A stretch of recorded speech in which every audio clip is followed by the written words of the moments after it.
Le dossier d'Auxolar, c'est un de nos beaux sujets sur les Hauts-de-France. On est en train de développer sur 24 hectares, 17 hectares de panneaux photovoltaïques. Ici, c'était une friche de la SNCF. En fait, c'était la base de travaux pour la LGV qui va vers Dunkerque. Et donc, en fait, c'était une friche qui n'avait aucun usage ni agricole ni autre.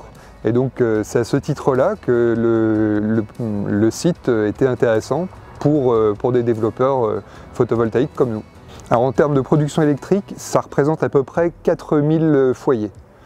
4000 foyers pour environ 17-19 MW crête.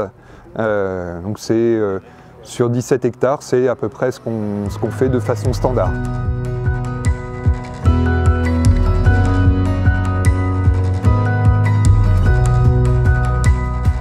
Ici c'était un ancien site ferroviaire.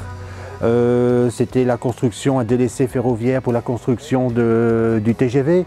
Et donc c'était tout en cailloux, il y avait 8 hectares de zone verte et 17-18 hectares de cailloux. Donc il fallait idéalement c'est retrouver une nouvelle vie pour ce site, quoi. On a donné une nouvelle vie, on a construit un projet environnemental qui est bien et on a tout sécurisé le site par la même occasion. On est en plein cœur du développement durable.